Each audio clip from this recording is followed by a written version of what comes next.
rupanya simpan emas ni senang aja. Hai, selamat pagi. Hari ini 9 April 2026.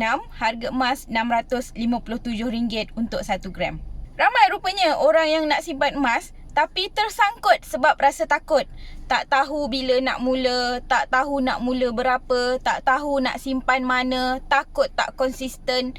Sebenarnya ada cara yang jauh lebih senang daripada apa yang anda bayangkan. Nak simpan emas ni tak perlulah tunggu gaji besar, tak perlu nak tunggu stabil dulu, tak perlu nak paksa diri nak simpan banyak-banyak.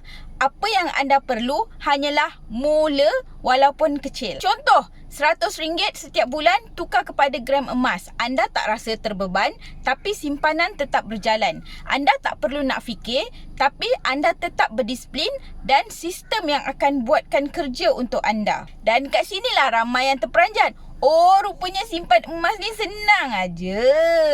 Setiap bulan yang anda bertangguh, anda akan hilang peluang untuk tambah gram. Anda akan hilang potensi kerana kenaikan harga emas berlaku bila-bila masa.